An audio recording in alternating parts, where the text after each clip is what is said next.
Touchdown Tampa Bay, you're listening to the Pewtercast.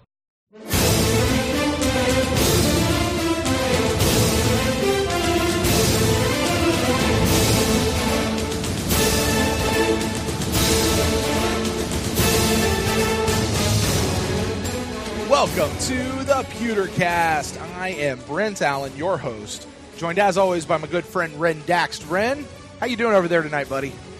Good. How are you, Brent? I am well. It's been a little bit of a whirlwind weekend for me, but a couple of days ago we released our 53-man roster predictions, the initial 53, shall we say. Well, that initial 53-man roster is out, so it is time for us to take a look, kind of do a little comparison, and see who is on the roster, this 53-man roster. Of course, the reason we call this the initial 53-man roster is because, quite honestly, actually I was just talking to Greg Allman not too long ago, he expects more moves are going to be made tomorrow. This roster is going to change, probably within the next 24 hours, but this roster we're talking about tonight is this initial 53. That's the one we're going to be responding to, and that's what we're talking about on today's episode of the Pewtercast.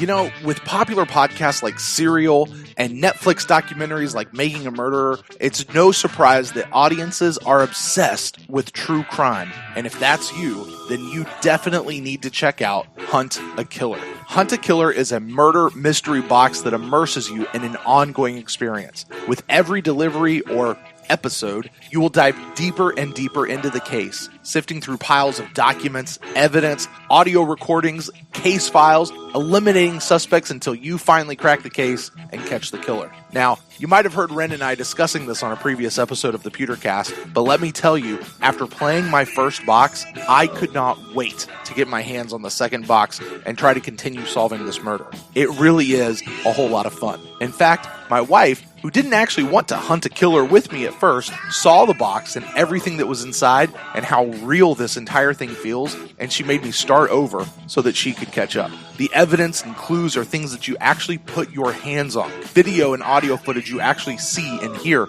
In our first box, there was a yearbook, there was a koozie, there was a map, evidence bags filled with stuff. I can't even tell you what's there because I don't want to spoil anything for you. I love this game. And that's why I'm so glad that we were able to hook up with huntakiller.com to give you guys a special offer. Right now, just go to huntakiller.com and sign up and use the word Pewtercast for 20% off your first box. Again, make sure to use the code Pewtercast, that's all one word, for a 20% off discount and to show your support for the Pewtercast. See if you have what it takes to solve the murder of Charlie McDonough before I do, which is the newest case in the Hunt a Killer series.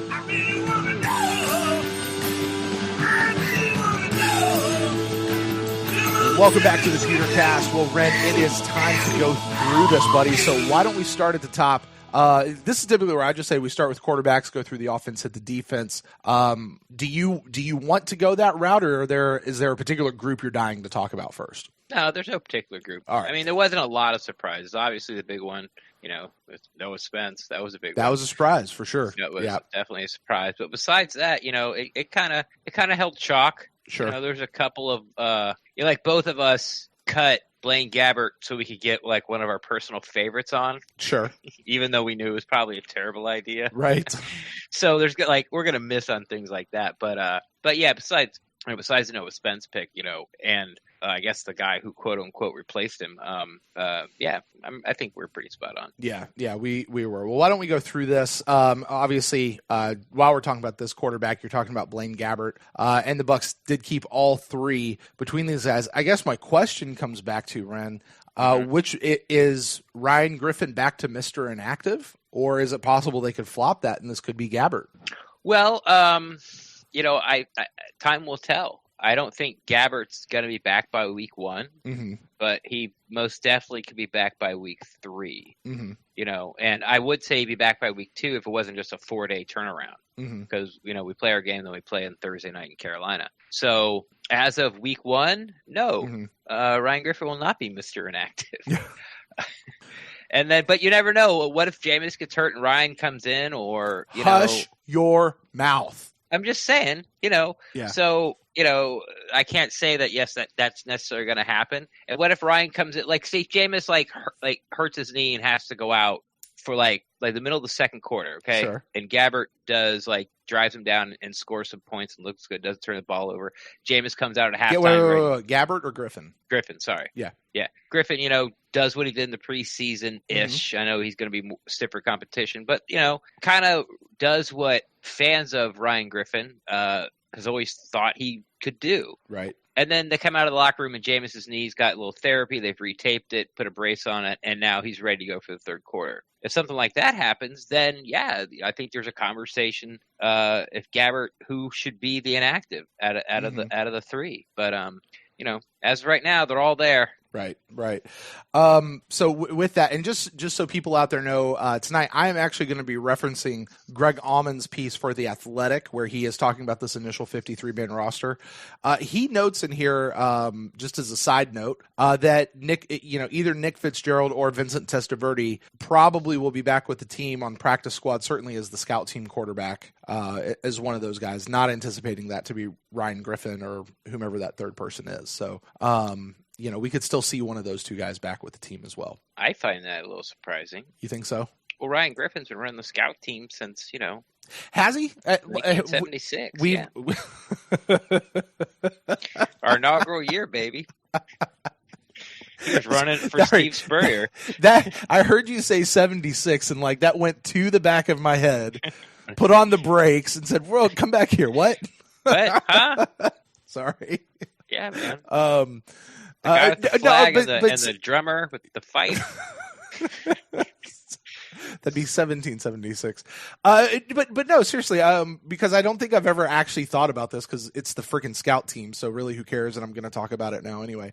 Ryan Griffin being QB3, have we had another quarterback on this roster as a practice squad guy the last couple of years? I don't remember. I don't think so. Yeah, so I guess it would have been Ryan Griffin running the scout team, even though he was that he third has active been. roster guy. Yeah. You go, hey, Ryan Griffin, you and Tanner Hudson got a connection there. Well, we've only been throwing to each other for 3 years. Actually, only 2. 2 years on the scout team. That makes that, I've never thought about that before this moment, and it makes that whole thing, it makes this preseason make a whole lot more sense. Yeah, with and what we saw out of those two. We're gonna go off the rails a bit here, but it's still about the Buccaneers. You watched the last game. I know you did. Mm-hmm. Okay. Did Tanner Hudson look good when Vincent Testaverde was throwing to him? Not really. No, not at all. Right, and I've had the same thought of the couple of times I feel like I saw Tanner in with Jameis. Yeah. There was nothing special there either. Ryan Griffin got Tanner Hudson his job, got him his roster spot, because they've been, because of all the time they spent together. Right. They're the Winston Brate connection. Winston Evans. Okay. All right. Sure. Yeah. Great. I like it. All right. So that's quarterbacks. We'll move off that. That's a good point though. Running back. This is one that was not a surprise. Not a surprise to anybody. It was nice to see. It really was. It was and I think the Buccaneers did the right thing here. And in saying that, it's Peyton Barber, Ronald Jones, and Dare Ogunbowale. They did cut Andre Ellington and Bruce Anderson. Bruce Anderson likely to come back with practice squad. Right. Andre Ellington, I don't remember who it was that I saw point this out, but I thought it was a good point. Veteran contracts are guaranteed on the first day of the season, or the first game of the season, right? Yeah. So we saw the Bucs do this with Jacquizz Rodgers a couple of years ago, where they cut him, let us get through that first week, and then they brought him back right afterwards, which made his contract not guaranteed. So if they cut him anywhere throughout the season, it didn't. Yeah, he got injured in week 5. Right. They don't have to pay him. Right. Or, like you said, they cut him in week 5. Sure. And should an injury occur to any of these guys, Andre Ellington's the first guy they're calling on the phone because he's been in camp. He's been around. He knows what to do with these guys, right? So that's assuming he's not already picked up with another team. So, do you think they call Ellington, or they think they bring up Bruce Anderson if Bruce Anderson makes it to the practice squad? I think they could bring back Ellington. All right. Well, like last night about you keeping Ellington on the roster, you're wrong. Okay. Well, and for that, this is one, by the way, I am really, really glad that I was wrong about. Because and just to make it clear, I was saying what I actually thought they would do, not what I necessarily wanted them to do. And I really thought that they were. I really, because my argument stands with BA about wanting that veteran presence, somebody who's been in his system for a while. Right. Maybe I'm just still thinking in the mindset of Cutter, who for some strange reason kept Jacquizz Rodgers around. I think he cut him today. Did he? But they're going to do this. They'll probably do the same thing they did to him here. Right. So because Rodgers is back in Atlanta with Cutter, I think they kept 5 running backs. Did they really? And I think I read somewhere sort of Carolina. Wow. Yeah. Wow. I don't follow those teams. That's it. Wow. Why? Okay. Whatever. Because once someone gets hot, Cutter's got to pull them out. Well, it's true. And they've got like 3 good running backs, so right. You got to keep cooling off the hot hand. So right. the more average guys that you have to get to touch the ball, because they have to touch the ball because they're active. So all right, that's my guess. There you go. So you think that if somebody gets hurt, they'll bring up Bruce Anderson as opposed to calling back Andre Ellington? Yes, is what you're saying. All right. Well, we'll see how that plays out in the season. All right, wide receiver, shocker. They kept 6. Everybody's going back and forth, and it was exactly the ones that you and I both predicted, as did 84% of the rest of Bucks fandom out there. Mike Evans, Chris Godwin, Brashad Perriman, Justin Watson, Bobo Wilson, and Scotty Miller. I can't say that any of that's a surprise, except for the fact that they actually did it. Scooty Miller. There you go. All right. Don't need to spend much more time there. Tight ends. Tanner Hudson made it. You referenced it. Ryan Griffin got him a job. We got 4 tight ends this year: O.J. Howard, Cameron Brate, Anthony Auclair, and Tanner Hudson. I'm trying to remember. Didn't we have 4 tight ends on the roster last year, or was it just the 3? Do you remember? It depends if you're calling the H-back the tight end. The guy who retired this year and then went and talked to the Chiefs and then, I guess, re-retired or something. Well, Mark Alan Cook's Cross. son. Alan Cross. There you go. Yeah. Yeah, so it depends on if you're counting Alan Cross. If you're counting Alan Cross, then yes, we did. Yeah. Because it was like Auclair and Cross were sort of those blocking only, never really line up on the line of scrimmage, always was sort of like an offset, right on the sort of tackles, but extra offensive lineman. And then you had Howard and Brate. But, these guys. Here's my hot take. I've been trying to say, I kept forgetting about this, but here's my hot take. Anthony Auclair. Yeah. 4 touchdowns minimum. For the season? Okay. Yeah, 6 is his ceiling. You know why? Why is that? Because we're going to get down there in the red zone, somewhere within the 15-yard line. Uh-huh. Probably closer to the 10, but I'm going to switch to the 15.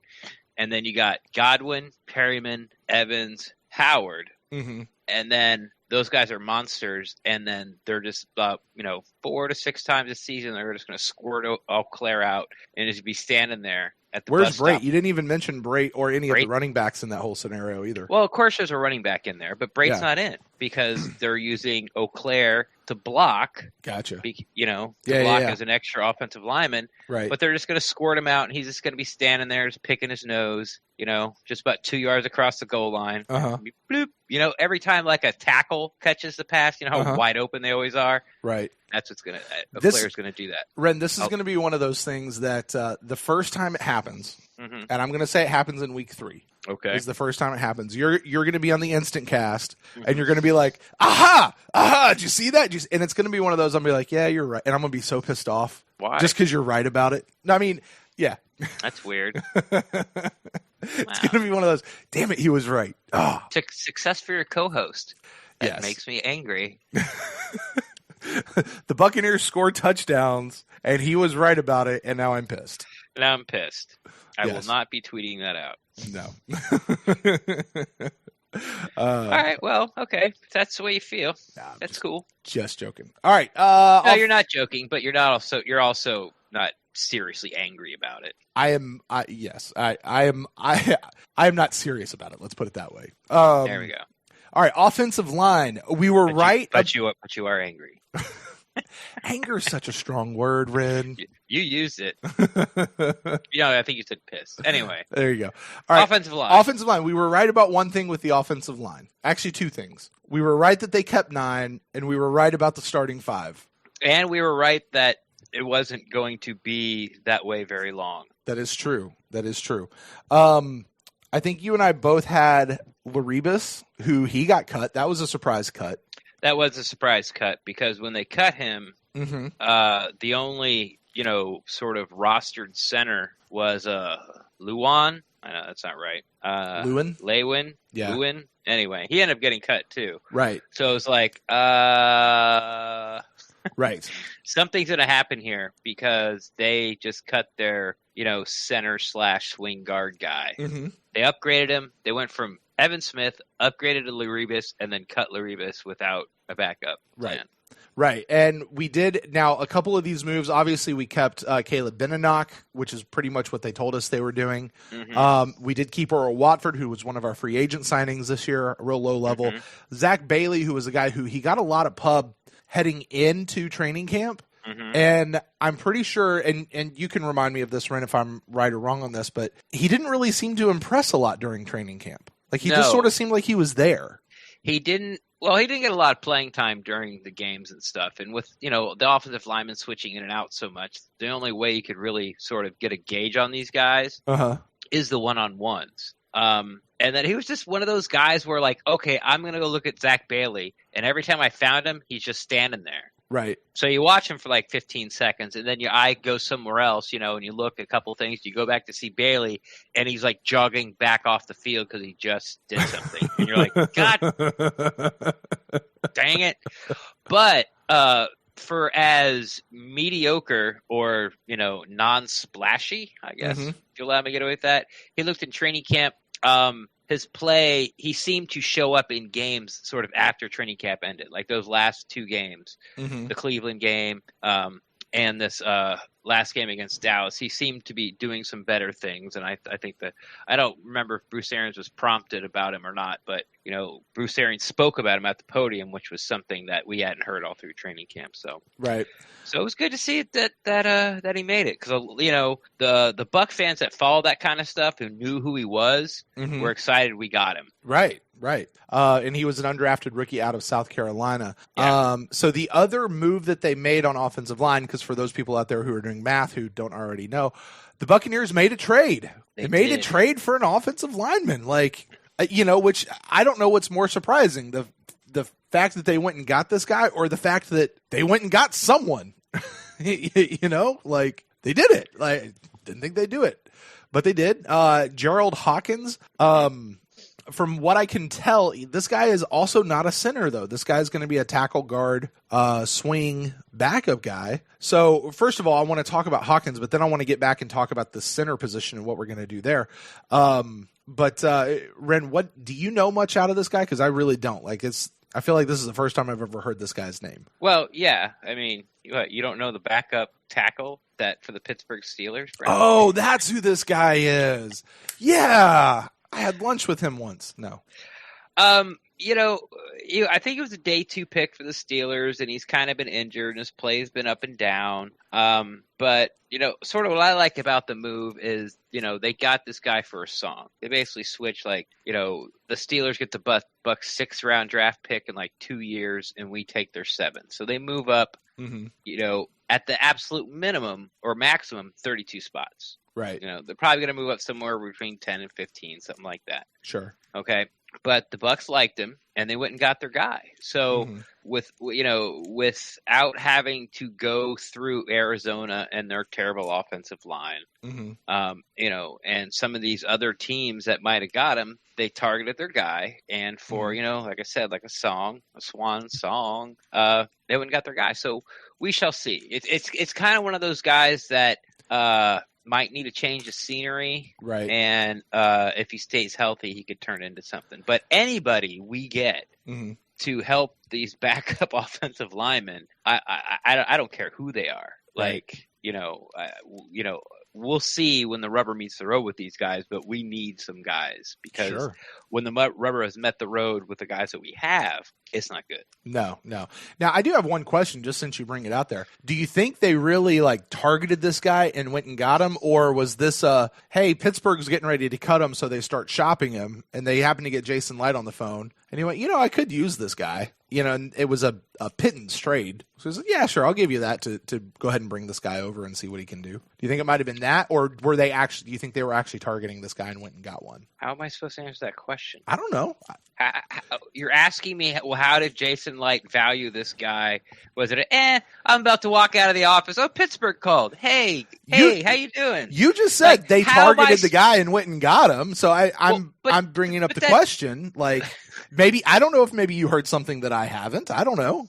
Was there a press conference? I don't know. That's literally what I mean. Well, I would think that if you trade for a player that you're targeting him, I wouldn't think it's just the phone rings. Oh, how you doing? Oh, yeah, we didn't need backup linemen at all. But since you bring it up, let me dig in my file cabinet. Let's see. H-A-W. Hawkins. Okay, here he is. So what do you want for him? I don't think how that went. Okay, fair enough. Just asking the question. That's all. So, all right. Well, that's our offensive line. Oh, wait, the center position. Yes. Let's get back to this because I think it was you had put out a tweet about this, about what happens when they cut this other backup center that I can't even remember his name, because the only actual center we have under contract right now is Ryan Jensen. The backup guys, Beninock, Hawkins, Watford, and Bailey are all guards and tackles.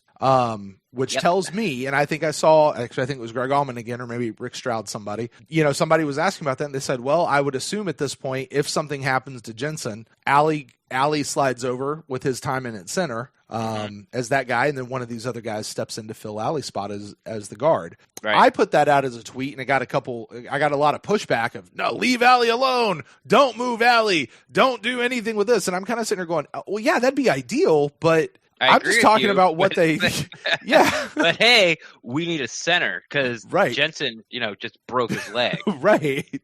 So, I mean, I think at this point anyway, we have to assume that that's the plan going forward until they bring another center, around. Is that accurate? I've seen things and heard things. I shouldn't say seen things. I've heard that, Watford can play all positions up and down the line.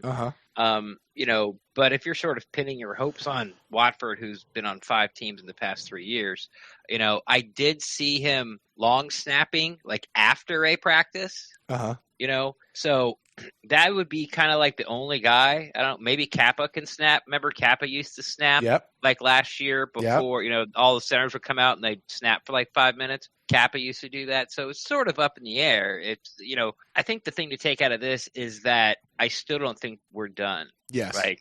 I think Bailey's not long, or maybe it's Watford. I don't know.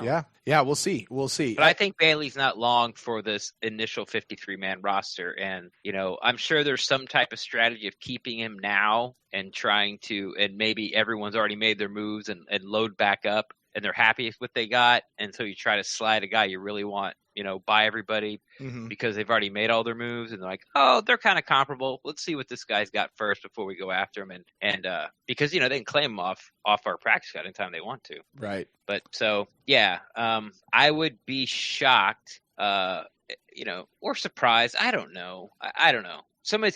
I need someone to ask. This is what I need. I need someone to ask Bruce Arians the question, who plays center when Jensen goes down as the roster stands now, so I can just feel better. And now I know. Doesn't matter if I like it or not. I just know the plan. Fair enough. All right.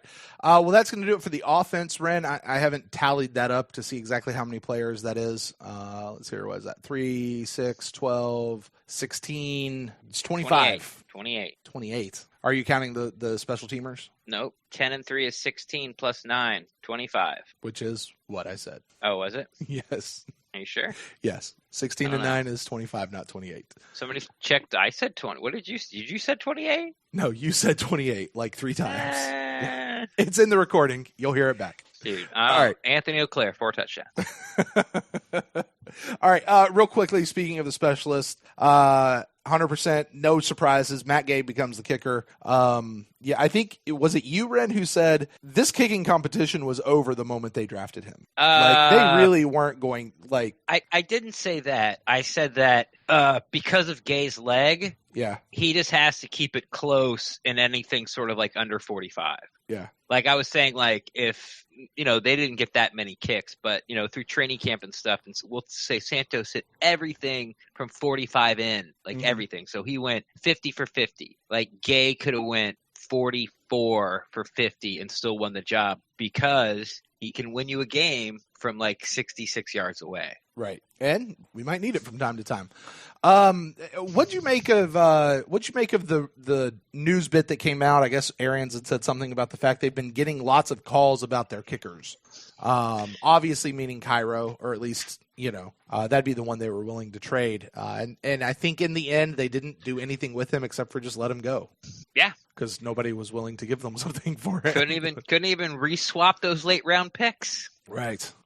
So, and they let him go. How do you think that conversation went, Brent? Those kicker conversations.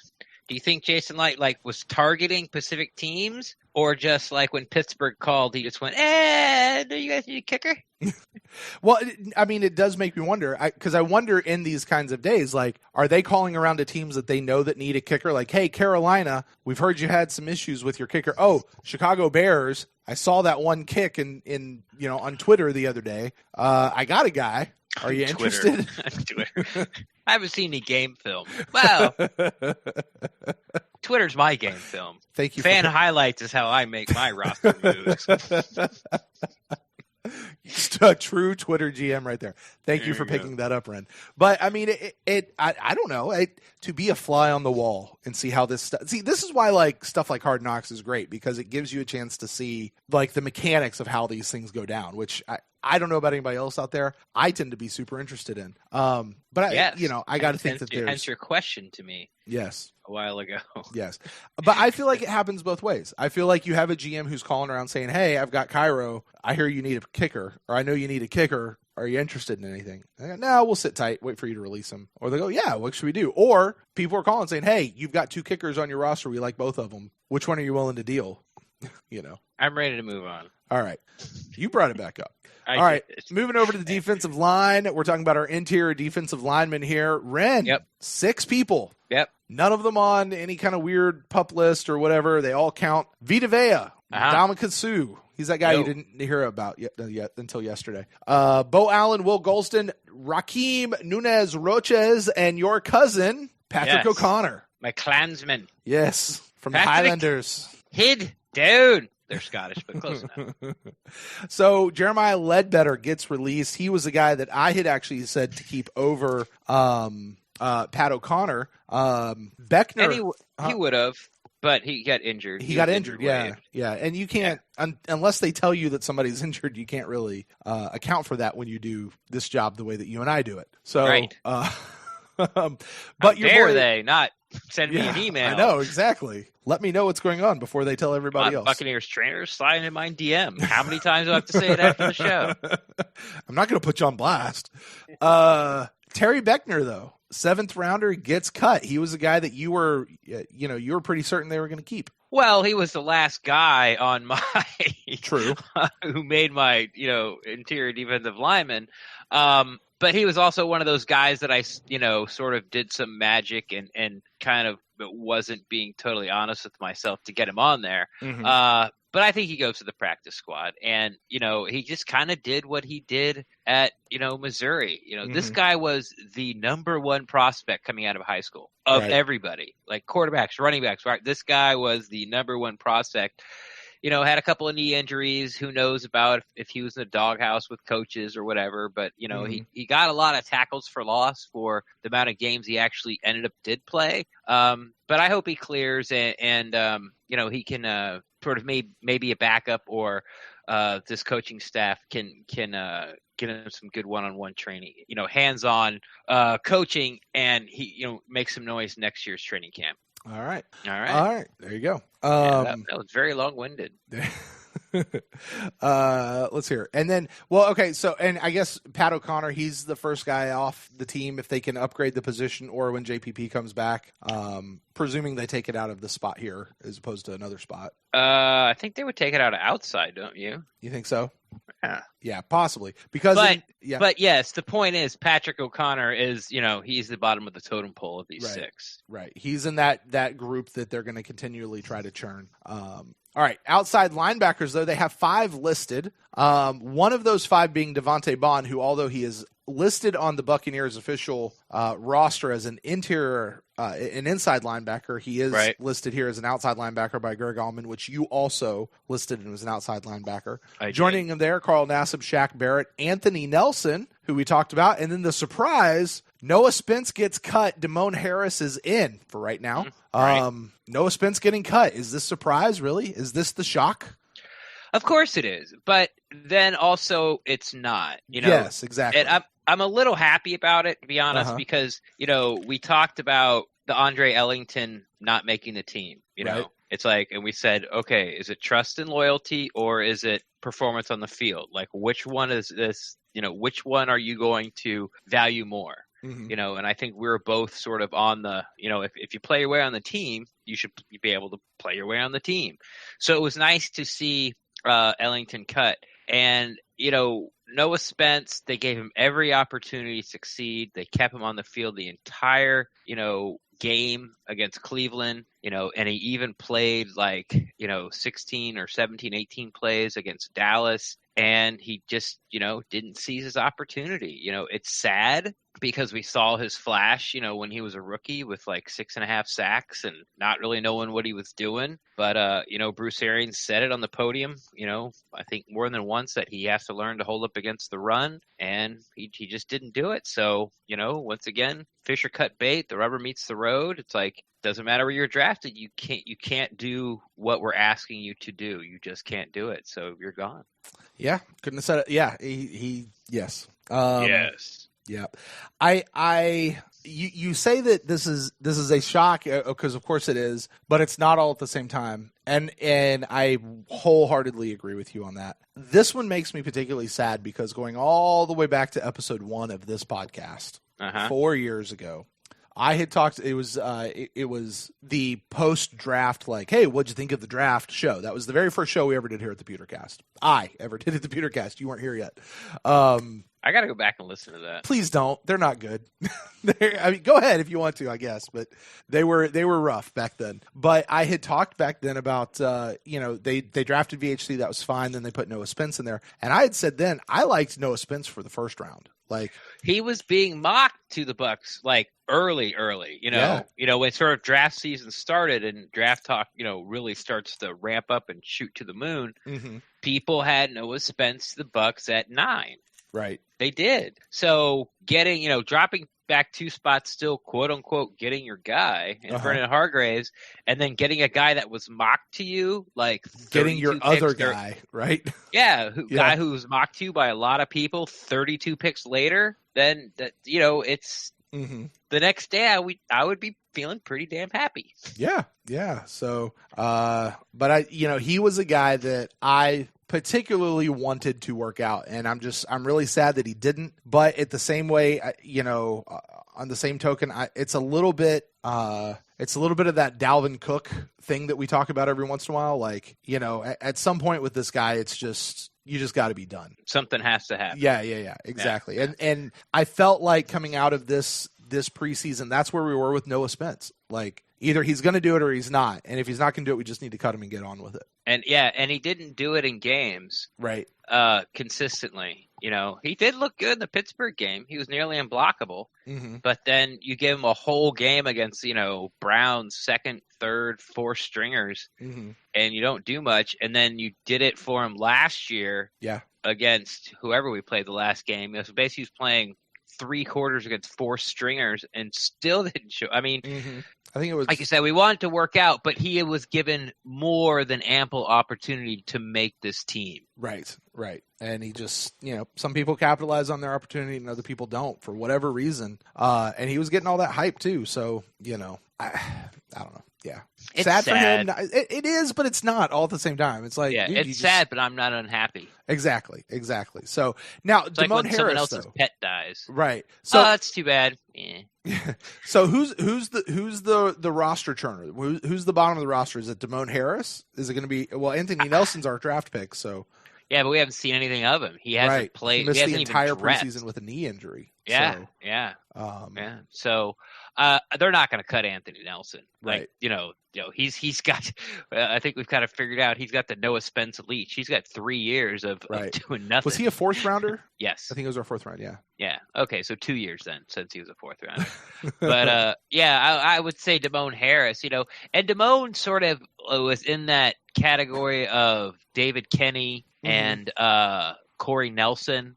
Those were all the guys that would, when the defense would do good things, like third quarter, fourth quarter, late third quarter, late fourth quarter, in every game, he was one of those guys that would show up. But by that time, even I am having problems, following who's on the field, who's that? Like, I have to look at my roster card the whole time. Like, I have no idea who that is. These offensive linemen, like, I don't know, who's 70 and a half. I don't know what number is 70 and a half. So it's like watching an Apollos game, man.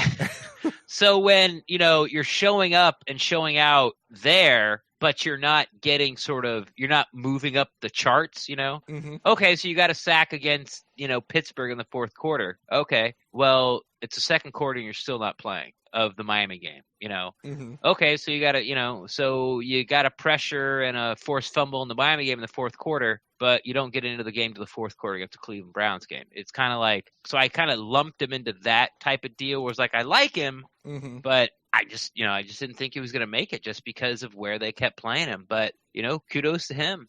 There you go. All right. Well, moving on to inside linebackers. Let's talk about these guys. Ren, correct me if I'm wrong, but I'm pretty sure you nailed this one. Let's see. Or no, you had them cutting Sitchy. No, I didn't. No, you nailed it. You got it. No. It's Levante David, Devin White, Deion Buchanan, Jack Sitchy, and Kevin Minter. Yep. And on like you said, the official website says Bond at inside, but I had him at outside. So yeah, I got one. There you go. I got more than one. But yeah, I didn't find this one as hard as, well, of course, I got it right. It's always easy when you know the answer. Right. So yeah, he talked about Sitchy. Devin White wasn't going anywhere. We knew Levante David wasn't going anywhere. We knew Dan Buchanan wasn't going anywhere.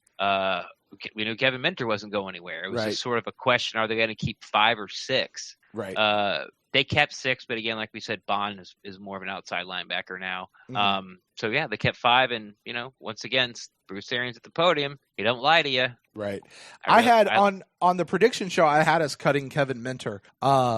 But that was only because I think I had miscounted another category, like defensive line or something like that. And in order to fix it, I needed to cut somebody else. And it was like mid-show, I wound up cutting Kevin Minter out of this group. Yeah. But I did have him originally on here. Let me ask you, though, if they make a change here, is it Sitchy or Minter? They're not going to make a change here. Okay, so you think this one is there are no roster churners in this particular group? No. Okay. Not at all. Alrighty. Well, very good. All right, so let's move on to cornerbacks. Now, Greg does me wrong here. He lumps all the defensive backs in together, so I'm going to do my best to separate these out.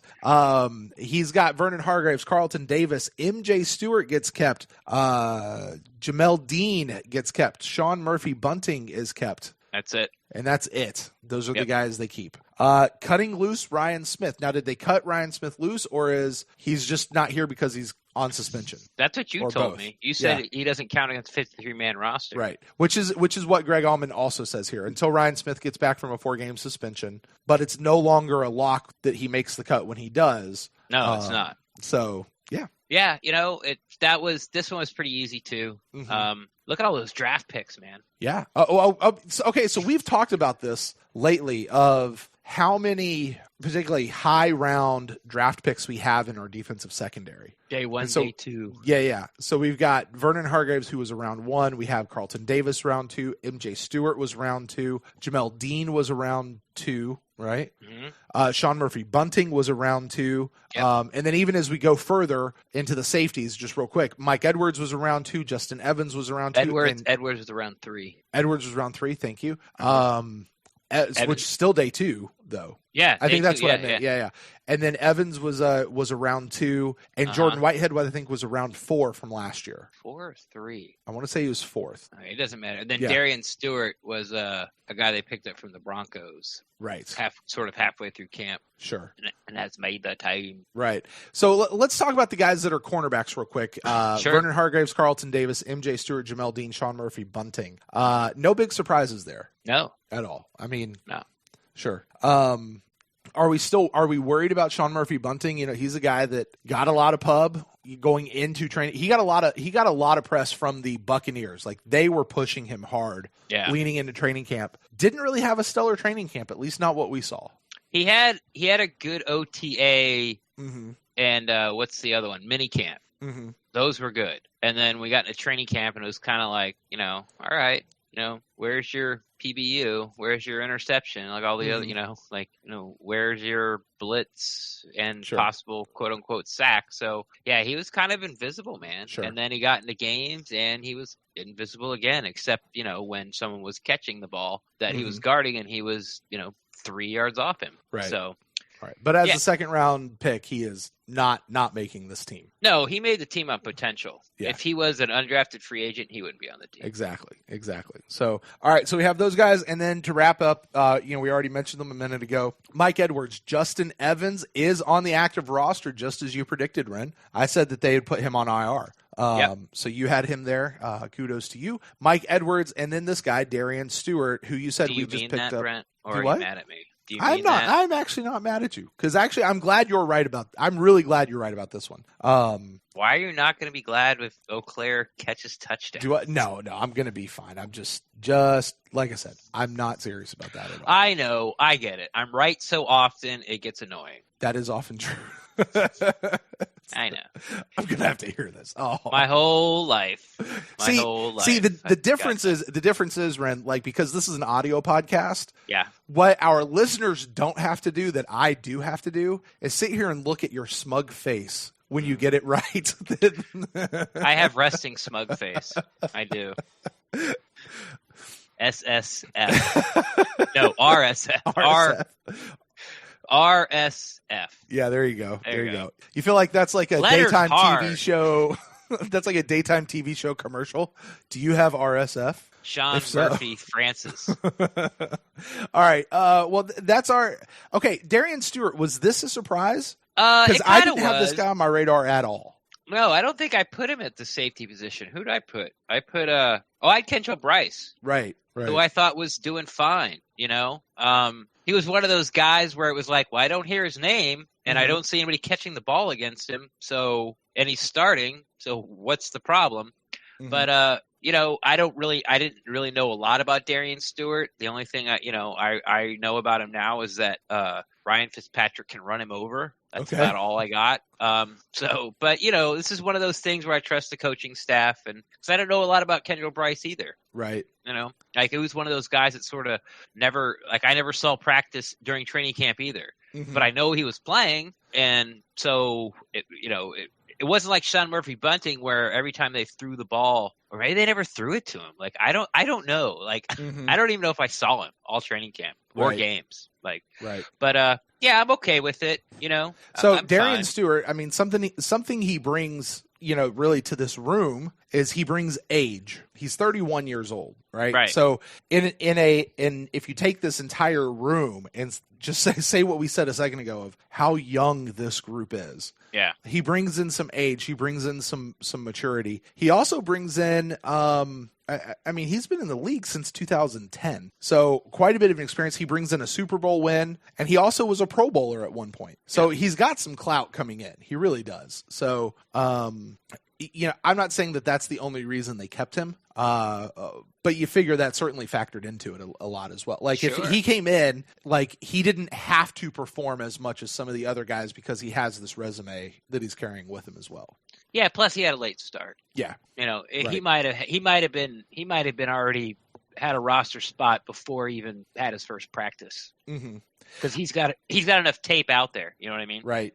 This is going to be one of those situations, though, where I really wish the Buccaneers would put a first letter on the back of jerseys for people who share last names, because with both Darian Stewart and MJ Stewart both in the defensive secondary, I know I will probably make the mistake a lot of thinking Darian Stewart is MJ Stewart because that's who I'm used to. I think you're in luck because I'm pretty sure, and I'm like 99%. Yeah. MJ is like 30. He's 30 something. As the number. Right. And I'm pretty sure Darren Stewart's 27. Oh, no, that's Rojo. He's into the 20s. Okay. Well, I think so. That's cool. We're still going to this is going to get called wrong a lot, though. I think either on telecast or just Bucs fans in general. Like it's going to be. It's not like they're playing two opposite sides of the ball or playing in very, very different positions. Worry about goofy stuff. So. Is this your Anthony Auclair prediction? Gene Deckerhoff's going to call the wrong Stewart 7 times this year. Ooh, see, but I don't listen to Gene all the time, so I'd have to, it doesn't matter. He makes 7 wrong calls a game. That's probably true. It doesn't matter what your name is. But he's Gene Deckerhoff, so we don't care. That's right. He's all hail Gene. All right, Ren. Well, that's really it, man. We spent actually quite a bit more time talking about this than I thought we would. What a shocker! I know. There you go. So that's what we got. Like I mentioned, I think earlier, Greg Allman I was talking with him a little bit earlier, and he's like, he expects more moves to be made tomorrow. Yeah. So I'll give you a chance here. What would you say are the top 3 next moves that the Buccaneers are going to make? All right, and I'm putting you on the spot here. I'm not giving you a chance to think about this. Yeah, just like all our shows. Yes, well, because it's a brilliant question that I just now came up with. How do you think Jason Light felt when he was trying to trade the kicker? Thanks, Jenna. I mean, my mind immediately goes to offensive line, goes to Pat O'Connor on the defensive line. Offensive line is a no-brainer. Like, right. Especially since we had that whole thing, like, who's playing center? Sure. After Ryan Jensen. So, I think Zach Bailey's days might be numbered. Okay. I think they like Patrick O'Connor enough where they're going to roll with him through week 1. Mm-hmm. I just do. What about Damone Harris as the outside linebacker? But he's one of those guys, again, that I haven't seen him against sort of top competition, so I don't want to put something out there, like maybe like Darian Stewart, maybe, Patrick O'Connor, Damone Harris. Because I don't think the linebackers and the corners, I don't think anyone's moving. Mm-hmm. I don't know. Yeah. I think they really did some things so they could keep all 6 wide receivers. Right. So I don't think anything's going. Maybe Tanner Hudson, because he is a luxury. Let's face it. He played his way on, but he's a luxury. Yep. I just wish Blaine Gabbert was hurt for longer. Right. So you could put him on a not IR, but put him on whatever it is, the 6-week list. Mm-hmm. But it'd be IR designated to return or whatever. Yeah. Yeah. So, I think the biggest guy who should be watching his back is Zach Bailey, because Bruce Arians has said it many, many times. And it might be Earl Watford too. Like, you don't know. Right. Like, not that he's had a bad training camp, but he hasn't had a particularly strong one either, though. Yeah. He hasn't. And maybe the Bucs might be afraid that they might lose Bailey. Mm-hmm. So they're stashing him on the 53, and they're just going to have to, make it work somehow. This Hawkins guy, I literally, I don't know anything about this Hawkins guy. Like, there's nothing just because they traded for him. Yeah, it doesn't. Yeah, he might not last that long. It's true. Yeah. It's true. It's like Minnesota traded for the kicker, and then they end up cutting him. Mm-hmm.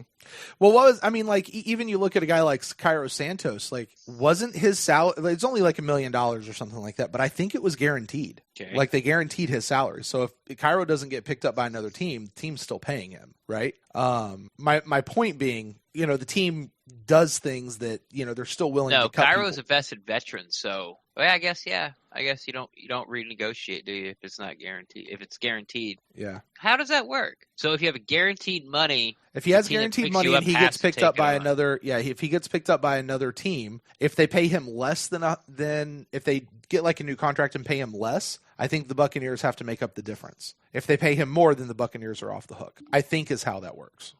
It doesn't Or matter anyway. if he's sitting at home on his couch, the Buccaneers are still paying him, the $1 million. Because I think it was, what was it, the Nick Folk? They paid him the $750,000 last year. Get his bald head out of here.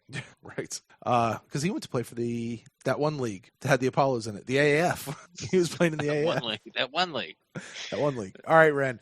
All right, well, we've droned on about this long enough, so why don't we go ahead and get out of here. We will be back later this week. We have a special guest coming up this week, Ren. Yep. Yep. Should be a lot of fun, so we'll get to that. We'll see what happens with this hurricane as it comes through. Yeah, we might have to get together because I'm not exactly positive on how to it may just be you. It just may be you and the guest. I may not be able to join you for this one. Yeah, but I'm not exactly sure the best way for us. Like, I'm sure I could go to YouTube and find like 10 different programs how to record a phone call through your computer. Sure. But I just want, you might have to tell me which one is the best one or whatever. I don't know what I'm talking about. Forget it. Yes, you were saying special guest. I'm very excited. Yes. So we'll get there. Everybody's like, who is it? Should tell us. No, we're not going to tell you because they might back out. And but just be on the lookout for that. We've got some fun stuff coming. So Ren, until then, why don't you tell the folks where they can get in touch with you on the internet? And do not worry, Bucks fans. All these moves that, Almond has predicted and Brent has predicted and I have predicted will all be talked about in the Buck in the News show. That is true. That will be on your feed Saturday morning. That is true. Best way to find me is on Twitter at Rendax, REN_DAXT. I'm always down to talk Buccaneers football. But if you don't want to put your opinion out there in a Twitter sphere, please feel free to slide in my DMs, and I will talk Buccaneers football with you there as well, too. And if you guys want to get in touch with me, you can find me at Brent Allen Live across all the social medias. And you can find the show at the Pewtercast on Twitter and on Facebook. And you can email us to thepewtercast@gmail.com. You email us, we will get to those on an upcoming episode, probably this week, Ren. Putting them all together. Yeah, this week on an upcoming. I was pleasantly surprised that you messaged me tonight, like 53-man roster. I'm like, all right, Brent's back. Hey, Brent's Hey, Brent's back. There you go. I don't have to chase him down for everything. There you go. So we'll look at that this week. So you guys send those in, and we will get to those. We have a couple in the hopper as well to get to that we'll roll back and grab those as well. So guys, until next time, we'll talk to you guys then, and we'll close the show out as always. Go Bucks.